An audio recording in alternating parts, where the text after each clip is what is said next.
Shalom. Kita berjumpa dalam video singkat. Harapan saya video ini bisa menjadi berkat untuk kita semua. Kali ini saya bicara tentang keselamatan dalam konteks pengenalan akan Allah. Keselamatan dalam konteks pengenalan akan Allah. Ya, kita buka ayat kita, Yohanes 17 ayat 3. Saya bacakan untuk kita semua. Yohanes 17 ayat 3. Inilah hidup yang kekal itu, yaitu bahwa mereka mengenal Engkau, satu-satunya Allah yang benar, dan mengenal Yesus Kristus yang telah Engkau utus. Ya. Jadi video ini merupakan tugas mata kuliah PDSKI yang diasuh oleh dosen Bapak Pendeta Johnny Jemi Kilapong dalam rangka perkuliahan S1 Teologia di Stakupang kelas Alor. Berkaitan dengan materi PDSKI tentang keselamatan, maka saya kontekskan video kali ini kepada pengenalan akan Allah. Jadi ada 3 poin yang saya angkat dalam video kali ini. Yang pertama, korelasi langsung antara mengenal Allah dan keselamatan. Jadi keselamatan dan pengenalan akan Allah ini ada hubungannya, ada korelasinya. Amin. Ya. Jadi kembali kepada topik kita, keselamatan berbicara tentang hidup kekal, maka sesuai dengan ayat kita, hidup kekal itu yaitu bahwa kita mengenal satu-satunya Allah yang benar dan kita mengenal Yesus Kristus yang diutus. Oke, sekali lagi, berbicara tentang keselamatan yaitu hidup kekal, maka itu erat kaitannya dengan yang namanya pengenalan akan Allah. Sesuai dengan ayat kita, hidup yang kekal itu yaitu bahwa kita mengenal satu-satunya Allah yang benar dan mengenal Yesus Kristus yang diutus.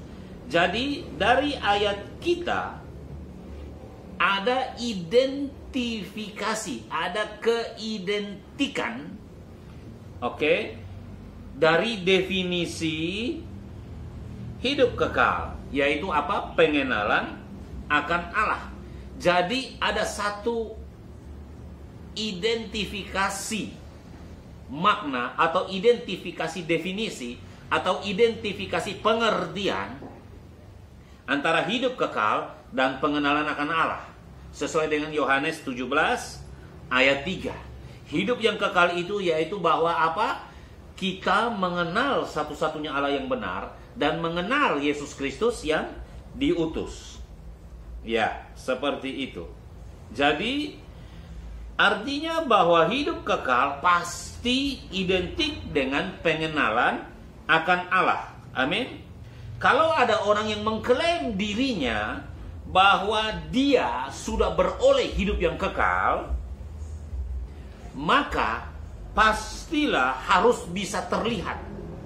Kalau ada yang mengklaim bahwa dirinya beroleh hidup yang kekal, maka harus pasti terlihat melalui dirinya, melalui kehidupannya, bahwa orang tersebut juga sudah beroleh pengenalan akan Allah. Sesuai dengan Yohanes 17 ayat 3. Hidup yang kekal itu yaitu bahwa apa? Mereka mengenal Allah.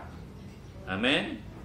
Nah, ini sama seperti begini. Ketika seseorang membeli gula, ya, ketika seseorang membeli gula, maka bersamaan dengan itu dia juga membeli rasa manis. Karena gula itu identik dengan rasa manis. Amin. Jadi ketika seseorang membeli gula, berarti dia membeli apa? Rasa manis. Kalau orang mengklaim bahwa dia membeli gula, lalu kemudian gula itu diserahkan kepada kita dan kita mencicipi gula itu, dan ternyata rasanya gula itu tidak manis tapi asin, maka otomatis kita tahu bahwa yang dia beli itu bukan gula. Amin. Karena gula identik dengan rasa manis. Membeli gula berarti membeli rasa manis. Kalau kita bilang kita beli gula tapi ternyata rasanya tidak manis, entah itu asin atau apa, maka kita tahu bahwa itu bukanlah gula. Nah, demikian pula ketika kita berbicara tentang hidup yang kekal. Ketika kita mengklaim bahwa di dalam diri kita ada hidup yang kekal, atau kita ada di dalam hidup yang kekal, atau kita beroleh hidup yang kekal, maka haruslah merupakan sebuah kepastian. Orang harus bisa mendapati bahwa di dalam diri kita juga ada pengenalan akan Allah. Karena hidup yang kekal itu yaitu mengenal Allah. Amin. Ya. Jadi sekali lagi, kalau ada orang bilang dia sudah beroleh hidup yang kekal, tapi kemudian kita dapati di dalam kehidupannya dia tidak ada pengenalan akan Allah, maka itu sama seperti orang mengaku membeli gula, tapi ketika gula itu kita cicipi rasanya asin. Artinya apa? Itu merupakan sebuah kebohongan. Ya.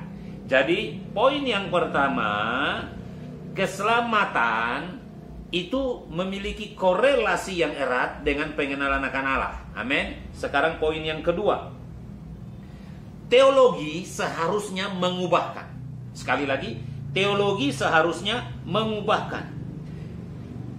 Dari pelajaran itu PDSKI kita bisa dapati bahwa di Eropa itu banyak sekali ahli-ahli teologi, doktor teologi yang begitu banyak, bahkan tidak sedikit profesor teologi. Artinya apa? Bahwa orang-orang Eropa itu sangat menguasai yang namanya doktrin atau teologi. Tapi di samping itu ternyata kita juga dapati bahwa orang-orang di Eropa atau benua Eropa itu saat ini semakin menjadi sekular, makin jauh dari yang namanya rohani. Padahal di sana banyak ahli-ahli teologi, banyak pakar-pakar teologi, banyak dokter-dokter teologi, banyak profesor-profesor teologi. Tapi ternyata teologi mereka tidak membawa satu perubahan bagi kehidupan orang-orang di Eropa. Padahal teologi itu seharusnya mengubahkan. Amin. Nah, ini sebuah kesaksian dari saya ketika saya mengikuti perkuliahan PDSKI. Jadi selama perkuliahan PDSKI dan saya belajar tentang konsep keselamatan yang diajarkan oleh Bapak Joni, terus terang saya memperoleh satu perspektif yang baru. Dan ajaran PDSKI ini yang berkaitan dengan teologi keselamatan ini, itu begitu luar biasa, menggetarkan roh saya, menggairahkan roh saya, menggerakkan roh saya, mengubahkan pemahaman saya bahwa saya harus berproses untuk berubah kehidupan saya ketika saya berbicara tentang keselamatan. Nah, rupanya pelajaran GSK ini menanamkan satu spirit di dalam diri saya untuk berubah. Ya, seharusnya teologi itu seperti begitu. Teologi itu seharusnya mengubahkan. Percuma kita belajar teologi, tapi ternyata teologi itu tidak mengubahkan. Teologi seharusnya bisa mengubahkan kehidupan seseorang. Amin. Ya.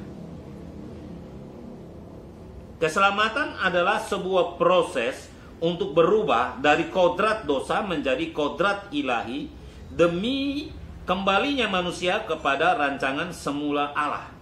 Jadi ketika tidak ada perubahan yang mengikuti sebuah teologi dari cara hidup dunia kepada cara hidup ilahi yang serupa seperti Kristus, maka omong kosong kalau kita mau bicara keselamatan. Amin. Keselamatan berarti sebuah perubahan. Keselamatan berarti orang berubah dari kodrat dosa menjadi kepada kodrat ilahi. Diubahkan dari serupa dengan dunia menjadi serupa seperti Kristus. Teologi seharusnya bisa mengubah orang. Oke.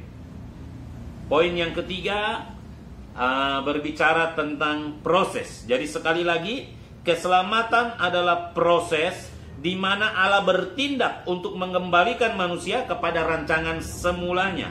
Nah, saya tekankan di sini tentang proses. Oleh karena itu, setiap kita harus mau dan rela diproses oleh Bapa Surgawi. Keselamatan itu sebuah proses. Amin.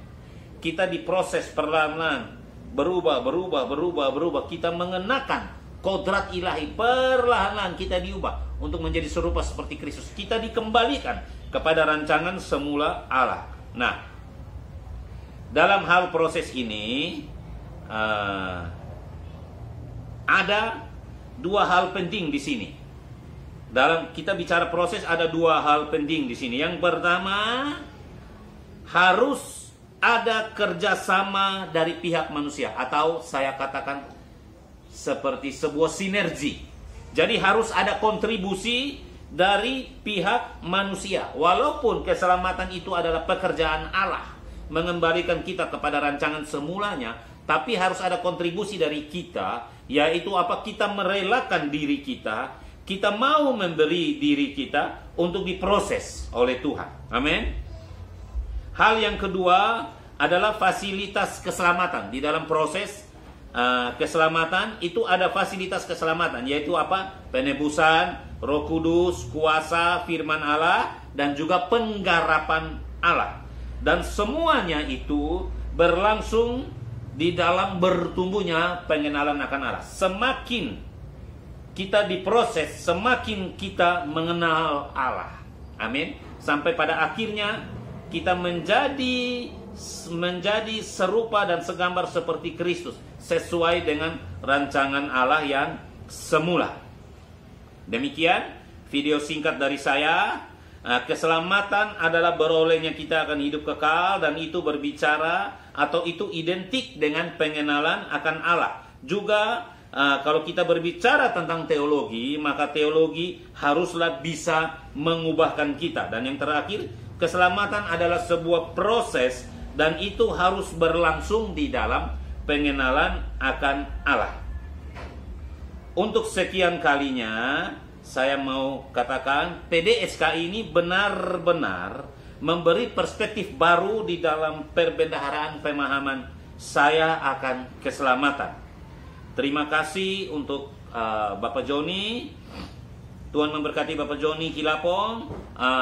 Biarlah Tuhan pakai semakin dahsyat dan semakin menjadi berkat bagi banyak orang dan juga bagi bangsa Indonesia. Tuhan Yesus memberkati.